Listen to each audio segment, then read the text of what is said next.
praise to our God. He is the Lord. Sa ngalan ng Ama, ng Anak, at ng Espiritu Santo, Amen. sumainyo ang Panginoon. At sumayo rin. Mga kapatid, sa araw na ito ating pinagdiriwang ang kapistahan ni San Benedicto. Siyang nagtatag ng mga monasteryo.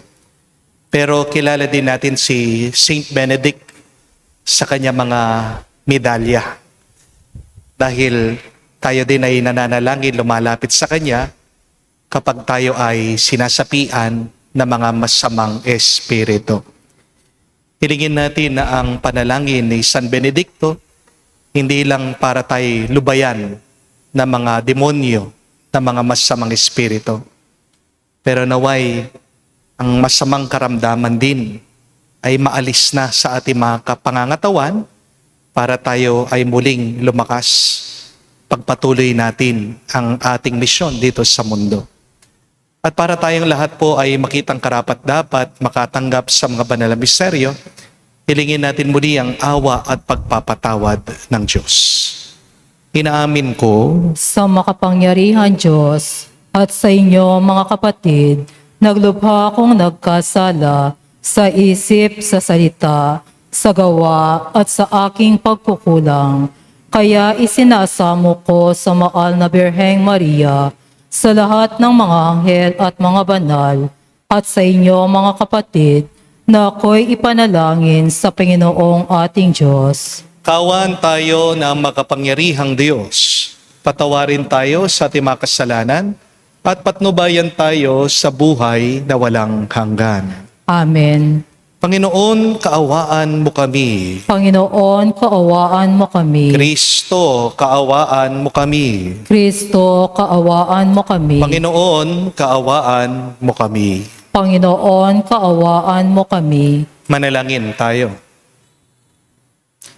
Ama naming makapangyarihan, tinampok mo ang abad na si San Benito bilang dakilang tagapagturo sa mga nagpapakadalubhasa sa paglilingkod sa iyo. Tanging pag-ibig sa iyo ang aming nawang mapahalagahan para taluntunin namin maliksi at bigay na bigay ang landas sa pagsunod sa iyong kautusan. Sa pamagitan ni Jesucristo kasama ng Espiritu Santo, magpa sa walang hanggan. Amen.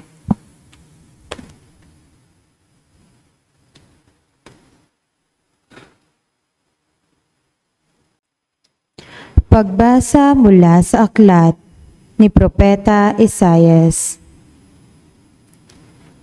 Nang taong mamatay si Haring Uzzias, nakita ko ang Panginoon. Nakaupo siya sa isang napakataas na luklukan. Ang laylayan ng kanyang damit ay nakalatag sa buong templo. May mga serapin sa kanyang ulunan at sa bawat isa may 6 na pakpak. 2 ang nakatakip sa muka, 2 sa buong katawan, at 2 ang ginagamit sa paglipad.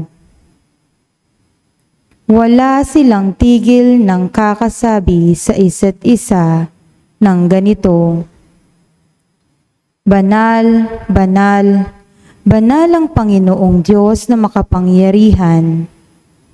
Ang kanyang kaniningay laganap sa sanlibutan. Sa lakas ng kanilang tinig ay nayanig ang pundasyon ng templo at ang loob nito'y napuno ng usok. Sinabi ko, kawawa ako, marumi ang aking labi at naninirahan sa piling ng mga taong marurumi rin ang labi. Mapapahamak ako pagkat ako'y isang makasalanang nakakita sa Panginoon, ang makapangyarihang hari. Pagkatapos, may isang seraping sumipit ng baga sa dambana at lumipad na patungo sa akin. Ang baga ay diniit sa aking mga labi at sinabi, "Wala ka ng sala, napawi na ang mga kasalanan mo." Narinig ko ang tinig ng Panginoon. Sino ang aking ipadadala? Sino ang aming susuguin? Sumagot ako, "Narito po ako. Ako ang iyong isugo." Ang salita ng Diyos. Salamat sa Diyos. Panginooy naghari na, ang damit niya'y maharlika. Panginoon, naghari na, ang damit niya'y maharlika. Panginohoy, naghahari na, ang suot sa katawan ay damit na maharlika at batbat ng kalakasan. Panginoon, naghari na, ang damit niya'y maharlika. Ang sandigan ng daigdig, matatag ang pinatunguan. Kahit ano ang gawin pa'y hindi ito magagalaw.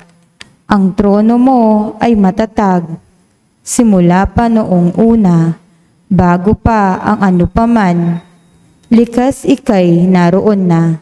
Panginoon, naghari na, ang damit niya'y maharlika. Walang hanggan, Panginoon, ang lahat ng tuntunin mo. Sadyang banal at matatag ang sambahang iyong templo. Panginoon, naghari na, ang damit niya'y maharlika.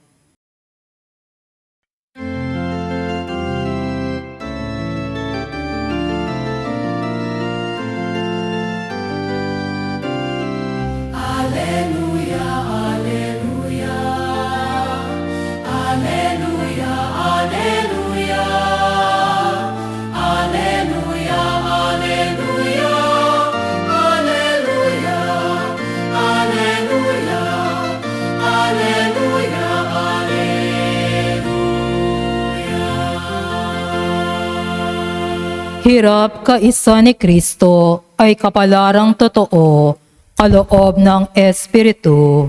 Aleluya, aleluya. Sumainyo ang Panginoon. At sumayo rin. Ang mabuting balita ng Panginoon ayon kay San Mateo. Papuri sa iyo, Panginoon. Nung panong yon, sinabi ni Jesus sa kanyang mga apostol, "Walang alagad na higit kesa sa kanyang guro, at walang aliping higit sa kanyang Panginoon. Masisiya ng alagad na matulad sa kanyang guro, at ang alipin na matulad sa kanyang Panginoon. Kung ang puno ng sambayanan ay tinawag nilang Beelzebul, lalo na nilang alimurahin ang kanyang mga kasambahay. Kaya huwag kayong matakot sa kanila. Walang natatago ang di malalantad, o nalilihim na di mabubunyag. Ang sinasabi ko sa inyo sa dilim, ulitin ninyo sa liwanag. At ang ibulong sa inyo ay inyong pagsigawan. Huwag ninyong katakutan ang pumapatay ng katawan, ngunit hindi nakakapatay ng kaluluwa. Sa halip, ang katakutan ninyo ang nakakapatay ng kaluluwa at ng katawan sa impyerno. Hindi ba pinagbibili ang maya ng isang pera? Gayunman kahit isa sa kanila ay hindi nahuhulog sa lupa, kung hindi kalooban ng iyong Ama. Maging ang buhok ninyo bilang na lahat. Kaya huwag kayong matakot, higit kayong mahalaga kaysa sa libo-libong maya. Ang sino mang kumilala sa akin sa harapan ng mga tao, ay kikilalanan ko rin naman sa harapan ng aking Amang nasa langit. Ngunit ang magtatatwa sa akin sa harapan ng mga tao, ay itatatwa ko rin sa harapan ng aking Amang nasa langit. Mga kapatid, ang mabuting balita ng ating Panginoon. Pinupuri ka namin, Panginoong Esukristo. Magandang araw po muli sa inyong lahat. Gusto niyo po bang ng mas mabuting buhay? Gusto niyo po ba ng mas magrasyang buhay? Do you want a better life? Alam ko po marami po sa atin nabubuhay kasi nalilito, natatakot at nalulungkot. And every day, it is one of our desires. How can we live better? How can we be happier? How can we be holier? Kaya hayaan niyo po, ibahagi ko sa inyo, itong tatlong turo po ng santong ating pinagdiriwang ngayon, si San Benedicto, kung paano po maging mas masaya, mas malusog at mas matuwid ang ating pamumuhay araw-araw. Ang tawag ko po dito ay tatlong gabay para sa magandang buhay. At ano po itong tatlong aral mula kay San Benedicto na makakatulong sa atin araw-araw? First, remember, all things in moderation. Si San Benedicto po, sikat siya, doon po sa motto, sa kasabihan, ora et labora. Ibig po sabihin nito, prayer and work. Hindi po tinuro ni San Benedicto na prayer lang. Hindi po tinuro ni San Benedicto na work lang. Sabi niya, ora et labora, prayer and work. Dapat yung dalawa, palaging nandyan, present. Ibig sabihin, kailangan balanse ang ating buhay. Alam po natin na lahat ng napapasobra sa ating buhay ay masama. Kapag napasobra ka sa pagkain, nakakasakit ang katawan mo. Kapag napasobra ka sa pag-aalala, nahihilo ka, sumasakit ang ulo mo. Kapag napapasobra ka sa trabaho, nagkakasakit ka, nai-stress ka, nababurnout ka. Kapag napapasobra ka sa chismis, sumasakit din ang panga mo. Hindi po ba? Kahit din naman po yung sobrang pagdarasal, hindi rin naman po mainam eh. Masipag ka ngang lumuhod, magrosaryo, magsimba. Pero kung tamad ka naman sa bahay, di ba? Di rin tama yun. Palagi ka nga nagsisimba, hindi naman nagbabago yung masamang ugali mo, di po ba? Ang sobrang pagsaserve sa simbahan, hindi rin po tama. Buti pa nga yung pari, palagi mong inaalala, sinaserve mo siya, pinagdadala mo ng pagkain. Eh yung mister mo, nagseselos na. Buti pa sa simbahan, sa parokya, mas marami ka pang oras. Umuuwi ka para matulog lang, nagagalit na yung mister mo. Yung mga anak mo, hindi mo man mapagluto. Remember that too much of something is bad. And the happy life is the balanced life. Kaya maganda pong tignan, suriin natin sa ating buhay. Saan na ba ako napapasobra? Kailangan pantayin natin ang lahat kamuka sa dalawa pong gulong, di ba? Kailangan balanse yan. Kung hindi, magigewang-gewang at maaksidente ka. Amen? First, all things in moderation. It means be balanced. But the second rule, the second guide of Saint Benedict is this: do good things regularly and with fidelity. Mga kapatid, sabi po ni San Benedicto, huwag mong gagawin yung mabuti dahil lang may nakukuha ka o dahil feel mo lang. Gawin mo ang mabuti dahil ito ang tama. Malaking problema mo kapag sa buhay mo ang sinusundan mo lang yung mood mo, yung feelings mo. May mga tao na magtatrabaho lang kapag ganado. Mag-aaral kapag madali ang lesson. Magsisimba kapag merong oras. O magsaserve sila kapag inspired sila. Pero kapag mahirap na, kapag pagod na, kapag wala na sa mood, wala na, titigil na. Ano po ang mangyayari kung ang ginagawa mo ay nakabase lang sa iyong nararamdaman? Wala kang matatapos. Walang lalago, walang magbabago sa buhay mo. Mga kapatid, ang mood, ang feelings, mabuting alipin. Pero napakasamang amo niyan. Sabi nga po ni San Benedicto, spirituality is something that you work for, not merely to hope for. Hindi sapat yung umaasa ka lang na balang araw magiging banal ka. Hindi po sapat na isipin mo, siguro sisipagin din ako. Hindi po sapat na sabihin mo, kapag inspired na ako, doon ako magsisimba. doon ako magsaserve. Ang kabanalan ay bunga ng disiplina, hindi po ng damdamin. Mahirap na dalhin ka ng iyong feelings sa kabanalan. Dahil madalas, pag-aralan niyo po, yung ating nararamdaman, dinadala ka sa mali. Di po ba? Ang dami na nga dyan. Sinundan nila yung puso nila. San yung landing nila? Sa maling tao. Hindi po ba? Kaya nga, meron mga nagsusugal, feeling ko, mananalo na ako, isang bet na lang. Ayun, natalo. Kapatid, nung pong tinatag ni San Benedicto ang mga monasteryo, hindi po niya hinayaan na ang emosyon ang masusunod. Meron po silang malinaw na schedule. Oras sa pagising, oras sa pananalangin, oras sa trabaho, oras sa pagkain, oras ng pahinga. At paulit-ulit po yan. Paulit-ulit. Hindi po dahil robot sila, o hindi dahil alam nila ang isang katotohanan. Ang katawan at ang espiritu ay parehas nangangailangan ng disiplina. Kapag ang nararamdaman mo ang palaging sinusundan mo, darating ang araw, yung nararamdaman mo na ang magdidikta sa iyo. May kapangyarihan ka na ituwid mo ang iyong nararamdaman. Kapag naging alipin ka ng iyong nararamdaman, wala ka ng kalayaan. Ikaw na ang kontrolado ng iyong emosyon. Pero mga kapatid, tandaan niyo po that success is a habit. To be successful in life, you should be intentional. Nobody has become successful by accident. Amen? Ang dami kasi gustong yumaman, pero ayaw naman magsipag. Ang dami gustong makatapos, pumasa, ayaw naman mag-review.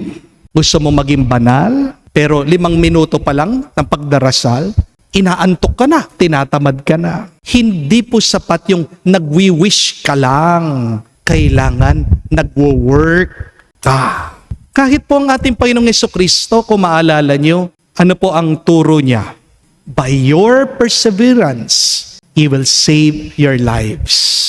Hindi po sinabi ni Jesus na, by your feelings, you will be saved. Hindi po sinabi ni Jesus, by your inspiration, you will be saved. Ang sabi niya malinaw, by your perseverance, sa inyong pagtsatsaga. Alam niyo kung bakit? Dahil kung ano yung paulit-ulit mong ginagawa, nagiging bahagi ng iyong pagkatao. You become what you repeat. Yung mabuti mong ginagawa na paulit-ulit, nagiging mabuting ugali mo yan. Yung mabuti mong ugali, nagiging karakter mo yan. Yung mabuti mong karakter, yan yung nagdadala sa'yo sa kabanalan. Kaya kapag araw-araw nagdarasal ka, kapag araw-araw gumagawa ka ng mabuti, kapag araw-araw nagpapatawad ka, nagmamahal ka, darating ang panahon, hindi mo na kailangan ipilit ang iyong sarili. Magiging automatic sa'yo yan. Yung kabutihan na paulit-ulit mong ginagawa, lalabas yan sa'yo natural. Amen? Kaya nga, mga kapatid, huwag mong hayaan ang feelings mo ang magdesisyon para sa iyo. Dahil ang feelings natin pabago-bago, bigyan mo ng disiplina ang buhay mo at makikita mo, lulusog ka, sasaya ka, at magiging mas malaya ka. Amen? Third and last, Saint Benedict also taught us, accept people for who they are, not for what you want them to be. Nung pong tinatag ni San Benedicto ang mga monasteryo, hindi po niya pinili yung mga perpektong tao na sumama sa kanya. Tinanggap niya lahat ng mga klase ng tao. Merong mababait, merong mainitin ang ulo, merong tamad, merong masipag, merong ma-pride, merong mahina sa pag-intindi, merong mahirap pakisamahan. Alam po niya, hindi po sila perpekto. Pero minahal niya ang lahat. Kahit sino pa sila. Alam niyo ba kung bakit maraming tao ngayon hindi masaya? Maraming mga tao ang miserable. Hindi po dahil masama ang buhay. Maraming mga taong malungkot kasi ayaw nilang tanggapin ang realidad. Di po ba? Yan ang isang ugat ng lungkot natin. Gusto nating baguhin ang lahat. Gusto mong baguhin ang asawa mo, gusto mong baguhin yung anak mo, gusto mong baguhin yung kapatid mo, gusto mong baguhin ang politika, ang buong mundo. Kaya napapagod tayo eh. Kaya napro-frustrate tayo. Kasi hindi mo pwedeng gawin lahat ito. Kung ipipilit mo yung sayo, mag-aaway lang kayo. Hindi po ba? Kaya nadidismaya ka, kaya nagagalit ka. Tingnan niyo po ito, tandaan niyo po ito. Ang mangga ay hindi pwedeng maging mansanas. Di po ba? Ang mansanas, hindi naman pwedeng maging ubas. Magkaiba yung bunga at magkakaiba ang mga tao. Hindi lahat ng mga tao katulad mo.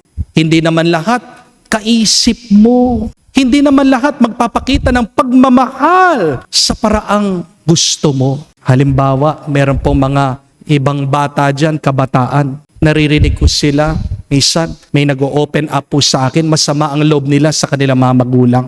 Sinasabi, Father, ba't ganyan mga parents ko? Di nila ako mabigyan ng kalayaan. Yung nanay, tatay ko, palagi nag-aaway, magagalitin, sisigawan, palagi ako pinapagalitan. Pero napaisip na po ba yung mga batang ito na baka merong masakit o mahirap na pinagdaanan yung mga magulang nila? Baka meron pa rin silang sugat sa nakalipas. Baka galing sila sa broken family because you cannot give what you do not have. Hindi po ba? Baka hindi sila nakaranas ng yakap ng kanilang mga magulang. Hindi ko po pinagtatanggol yung ibang magulang sa kanilang pagkukulang. Ang sinasabi ko lang po, kung uunawain mo yung sugat ng tao, mas madali siyang mahalin. Amen? Meron din po ako naririnig, sinasabi, Father, ba't ganyan yung kapatid ko? Ang damot-damot, paalaway, napaka-pride ng aking kapatid. At marami po ako nababasa sa social media, sinasabi, sana ang Pilipinas, kamukha ng Japan, sana ngayon kamukha tayo ng Singapore, kamukha ng South Korea. Maganda pong mangarap, pero kung buong araw mo inuubos mo sa pagkukumpara sa iba, hindi ka magiging masaya. Hindi po ba? Remember this. Love does not compare. Love does not condemn. And love begins by accepting the truth. Pagkatapos mong tinanggap yung tao, saka dun mo tutukan ang pagbabago. Kaya kung gusto mong magbago ang isang tao, huwag mong simulan sa paghuhusga. Subukan mo muna siyang tanggapin at mahalin. Dahil ang tao, pag naramdaman niya, tanggap siya, mas madaling makinig ang taong yan. Hindi po ba? Ang taong minahal, lumalambot ang puso, mas madaling sumunod. Amen? Kaya nga po, sabi ni Saint Benedict, kung nahihirapan kang mahalin ang isang tao, subukan mo na mag-isip kamukha ni Kristo. Subukan mo na magkaroon ng puso kamukha ni Kristo. Subukan mo hanapin si Kristo sa taong yan. Kung hindi mo agad makita ang kabutihan ng tao, sana makita mo nakatanim pa rin sa kanya yung larawan ng Diyos. Love people, not for who you want them to be. Love people for who they are. Because beyond their failings, beyond their sins, beyond their misgivings, there lies the goodness of God in them. God still loves them. Kung kaya silang mahalin ng Diyos, dapat ikaw din. Kasi anak ka din ng Diyos. Di po ba? Mga kapatid, bakit paminsan napakagulo ng ating buhay? Hindi dahil kulang sa biyaya ng Diyos ang ating buhay, kung hindi dahil kulang lang tayo sa tamang gabay. Hindi ka malilito, hindi ka mawawala, hindi ka magwawala. Kung meron kang tamang gabay. At nagpapasalamat po tayo kay San Benedicto dahil binigyan niya tayo ng 3 gabay para sa magandang buhay. First, remember all things in moderation. Sakto lang, wag sobra, wag kulang. Pero pangalawa, do good things regularly and with fidelity. Disiplinahin mo ang iyong sarili. At pangatlo, kahuli-hulihan, accept people for who they are and learn to see Christ in them. Tanggapin mo sila, mahalin mo sila, tulungan mo silang maging mas mabuti. At kapag isinabuhay niyo po ang 3 bagay na ito, 3 turong ito, diyan magiging mas payapa ang iyong puso. Magiging mas maganda ang iyong relasyon at magiging mas bukas ka sa mga biyaya ng Diyos, hindi lang ngayon, hanggang sa magpa sa walang hanggan. Amen. Tumayo po tayo, alay po natin sa Diyos ang ating mga dasal at panalangin. Ating sabihin, Panginoon, dinggin mo kami. Panginoon, dinggin mo kami. Ang Santo Papa, mga obispo at mga tinawag, naway maging gabay ng bayan ng Diyos upang umakay sa sangkatauhan, sa kahalaman at pananampalataya kay Kristo. Manalangin tayo sa Panginoon. Panginoon, dinggin mo kami. Tayo naway mabigyan ng biyaya na harapin ang mahirap na pagsubok ng may katapangan. Nalalaman na panig sa atin ng Panginoon na nagbibigay sa atin ng lakas. Manalangin tayo sa Panginoon. Panginoon, dinggin mo kami. Ang mga kabatahan naway magnilay sa tawag ng pagiging pari o reliyoso at reliyosa upang mapaglabanan nila ang pagdududa, takot at kalituhan. Manalangin tayo sa Panginoon. Panginoon, dinggin mo kami. Sa katahimikan po ng ating puso, sabihin natin, banggitin natin sa Diyos ang ating mga personal na pangangailangan.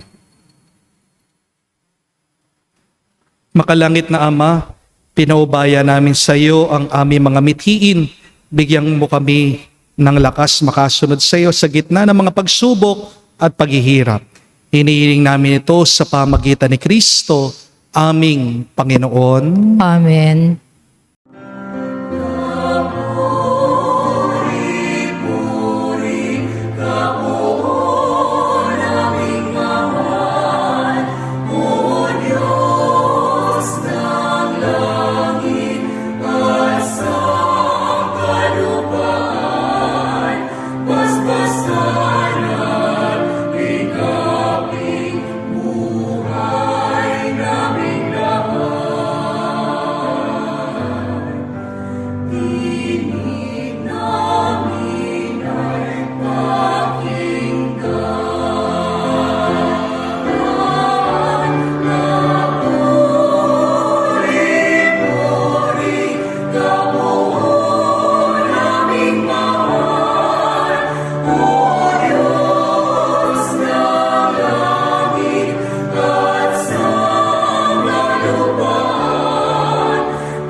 Manalangin kayo mga kapatid, para ang ating mga paghahain ay kalugdan ng Diyos, amang makapangyarihan. Tanggapin nawa ng Panginoon itong paghahain sa iyong mga kamay, sa kapurihan niya at karangalan, sa ating kapaginabangnan at sa buong sambayanan niyang banal.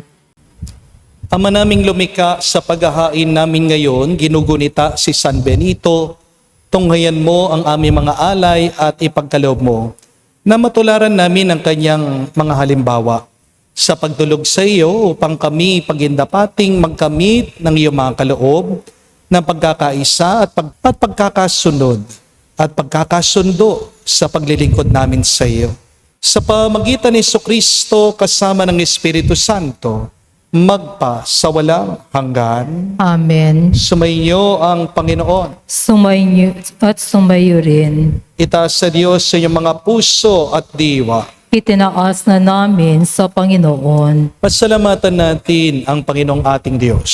Marapat na siya ay pasalamatan. Ama naming makapangyarihan, tunay nga marapat ikaw ang aming pasalamatan sa pagpaparangal sa iyong kabutihan. Lagi mong pinapaalingaw-ngaw sa iyong sambayanan sa pagkakaroon ng mga kaanib na maasahan at tapat tulad mo sa pananagutan upang magbunga ang punyagi ng iyong anak na sa iyong pag-ibig kami makatulad at ang mga banal na tao tumutulong sa lahat sa pagbibigay halimbawa at panalangin wagas. Kaya kaisa na mga anghel nagsisiawit ng papuri sa iyo na walang humpay sa kalangitan. Kami nagbubunyi sa iyong kadakilaan.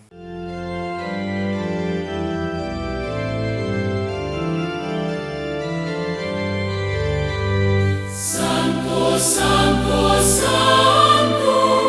Panginoong Diyos ng mga hukbo, napupuno ang langit at lupa ng kadakilaan mo. Hosana, Hosana, sa kainasan, pinagpalang na paririto sa ngalan ng Panginoon. Hosana, Hosana, sa kainasan. Hosana, Hosana, sa kainasan.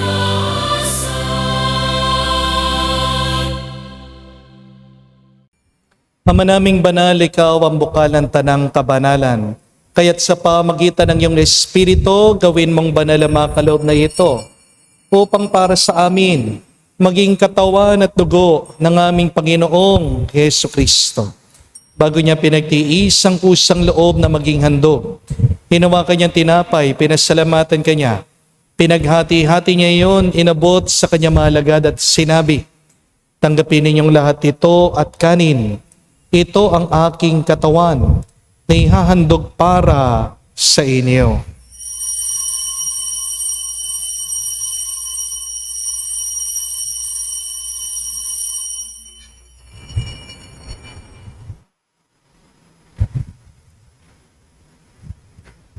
Gayon din naman na matapos ang hapunan, hinawakan niyang kalis.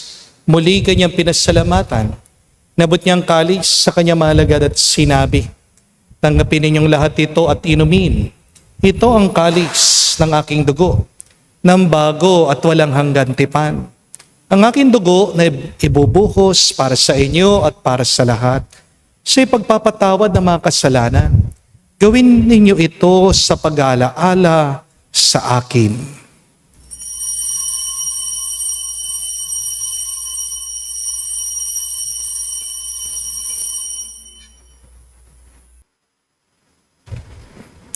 Ang misteryo ng pananampalataya.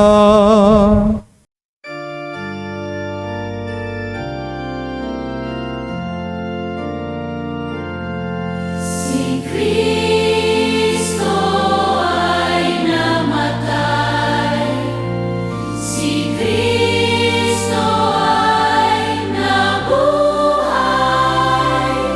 si Kristo ay babalik sa wakas, sa wakas, sa wakas ng panahon.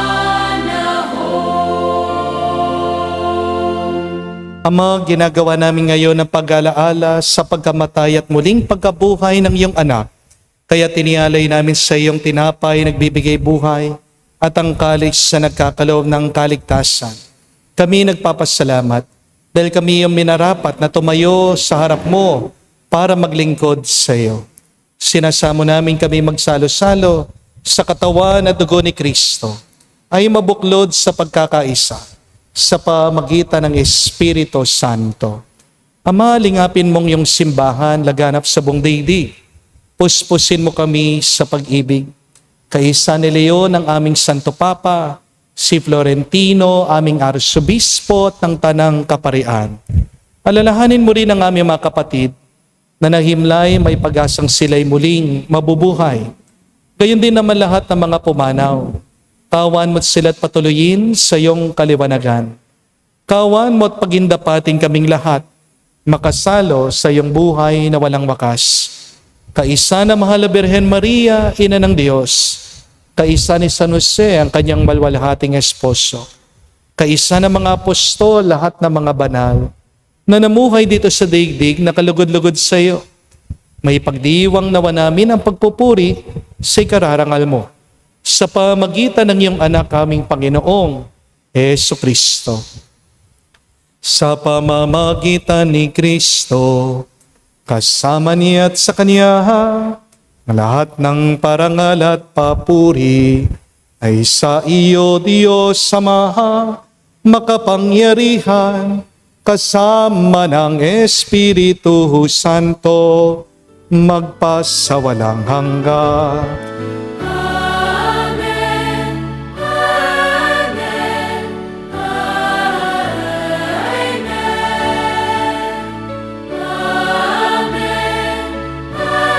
Amen.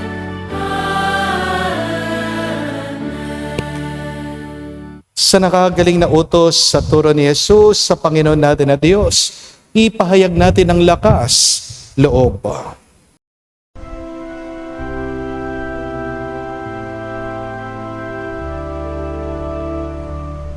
Ama namin, sumasalangit ka, sambahin ang ngalan mo, mapasa amin ang kaharian mo, sundin ang loob mo dito sa lupa para nang sa langit. Bigyan mo kami ngayon ng aming kakanin sa araw-araw. At patawarin mo kami sa aming mga sala para nang magpapatawad namin sa nagkakasala sa amin. At huwag mo kaming ipahintulot sa tukso, at iadya mo kami sa lahat ng masama.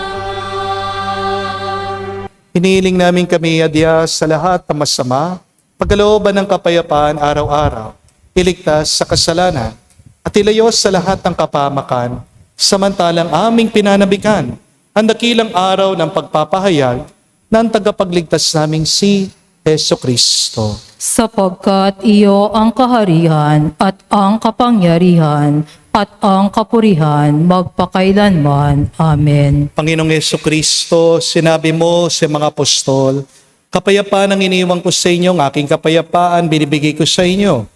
Tunghayan mo ang aming pananampalataya at huwag ang aming pagkakasala. Pagkalooban mo kami ng kapayapaan at pagkakaisa ayon sa iyong kalooban, kasama ng Espiritu Santo magpa sa walang hanggan. Amen. Kapayapaan ng Panginoon ay laging sumainyo. At sumayo rin. Magbigayan po tayo ngayon ng kapayapaan sa bawat isa. Peace with you po. Kapayapaan po sa inyong lahat.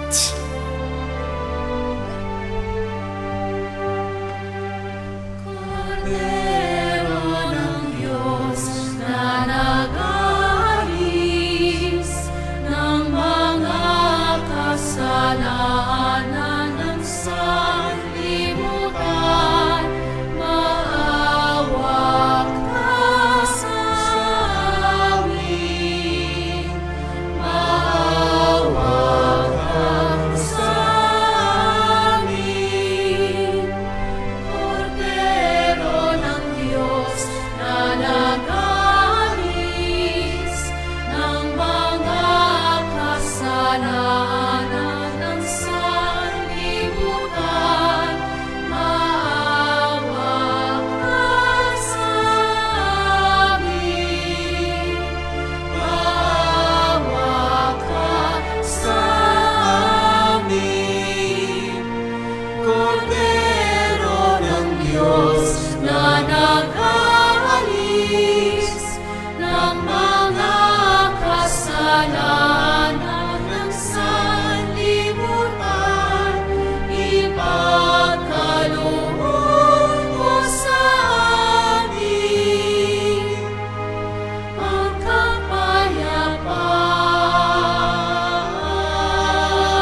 Mga kapatid, naririto ang ating Panginoong Jesucristo, ang Kordero ng Diyos.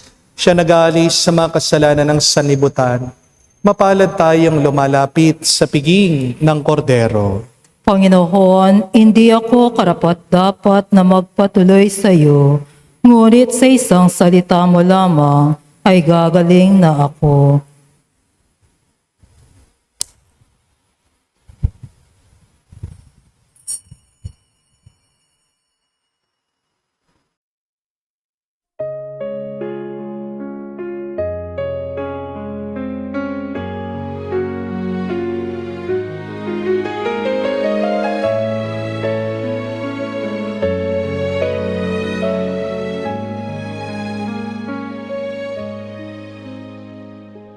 Stay with me, Lord, that I never forget you. Stay with me, Lord, because I am weak. Stay with me, Lord, for you are my life. Stay with me, Lord, for you are my Light. Oh, how I need you, my Jesus, in this night of exile. Stay with me, my Jesus, in the breaking of the bread, the light which disperses all darkness, the force that sustains me, the unique joy of my heart.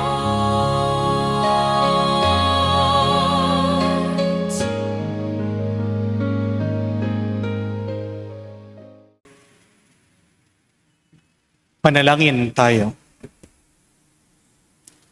Ama namin mapagmahal, ngayon aming napagsaluhan, ang haing nagbibigay buhay aming hinihiling na maganap namin ang tinuturo ni San Benedicto para sa matapat na paglilingkod sa iyong gawain at sa pagmamahalan sa isa't isa bilang magkakapatid sa pamagitan ni Jesucristo kasama ng Espiritu Santo magpa sa walang hanggan. Amen. Inanyayahan ko po kayo na ilagay ang inyong mga kanang kamay sa inyong mga dibdib. Sabay-sabay po natin dasalin the miraculous prayer of Padre Pio for the quick recovery and healing of our sick brothers and sisters. Heavenly Father, I thank you for loving me.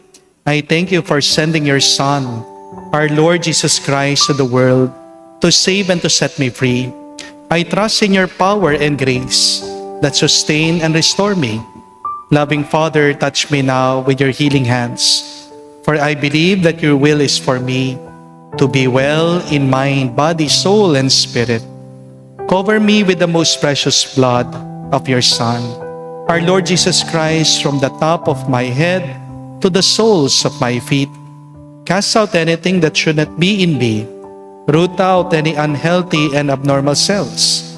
Open any blocked arteries or veins, and rebuild and replenish any damaged areas. Remove all inflammation and cleanse any infection by the power of Jesus' precious blood. Let the fire of your healing love pass through my entire body to heal and to make new any disease areas, so that my body will function the way you created it to function. Touch also my mind and my emotion, even the deepest recesses of my heart. Saturate my entire being with your presence, love, joy, and peace, and draw me ever closer to you every moment of my life. And Father, fill me with your Holy Spirit and empower me to do your works, so that my life will bring glory and honor to your holy name. I ask this in the name of Jesus Christ, our Lord. Amen. We ask for the intercession of our Blessed Mother, Mary, Hail Mary, full of grace, the Lord is with you. Blessed are you among women, and blessed is the fruit of your womb, Jesus. Holy Mary, Mother of God, pray for us sinners, now and at our death of our death. Amen. Padre Pio Petralcina, pray Pray for for us. Muli po, maraming salamat sa ating mga regular mass goers online, sa inyong walang sawang pagsubaybay sa atin, lalong-lalo na sa tuwing tayo magkakaroon ng healing mass. No? Thank you din po sa ating mga followers na nandito, na nakasalo natin sa ating banal na misa. Palakpakan po natin ang bawat isa na nandirito. Thank you po. 3 gabay para sa magandang buhay. Galing po sa santo, si San Benito o si San Benedicto.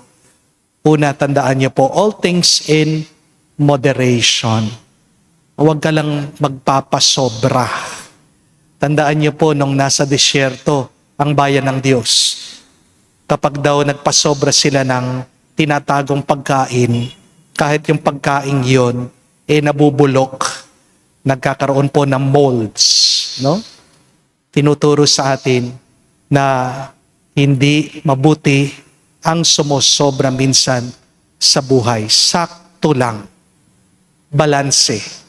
Kamukha po ng turo ni San Benedicto, prayer and work, work and prayer. Magandang tanong sa ating sarili, saan tayo napapasobra ngayon? Ano kailangan kong bawasan sa aking buhay? But the second rule, the second guide is, do things regularly and with fidelity. Kailangan paulit-ulit. Kailangan pagpatuloy mo kahit na hindi mo feel. Hindi dapat ang mood mo, ang feelings mo ang maghari sa'yo. Kasi kapag nakasanayan mong gumagawa ng mabuti, magiging mas mabuti ang iyong pag-uugali, ang iyong pagkatao. Magiging automatic sa'yo ang paggawa ng mabuti. Pero pangatlo, love people for who they are, not for who you want them to be. Kailangan mo munang tanggapin ng tao kung sino siya, para pag naramdaman nila na sila'y minamahal, diyan lalambot ang kanilang puso. Diyan, mas matutulungan mo silang mas magbago. 10 aspeto ng iyong buhay applicable, ito pong 3 gabay ni San Benedicto. Pagdasal po natin, naway pag tayo mapasobra, pagdasal natin na kahit na hindi natin nararamdaman, gawin natin mabuti, pagdasal natin na naway tayo'y makapagmahal sa iba kahit na mahirap. Diyan, nahuhubog ang ating pagkatao, nagiging mas banal tayo kamukha ni San Benedicto at mas gaganda ang buhay mo. Sumainyo ang Panginoon. At sumayo rin. At kayo basbasan ng Diyos, makapangyarihan sa lahat. Sa ngalan ng Ama, ng Anak, ng Espiritu Santo. Amen. Ang ating misa'y natapos na. Humayo kayo sa kapayapaan ni Kristo. Salamat sa Diyos.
sakit.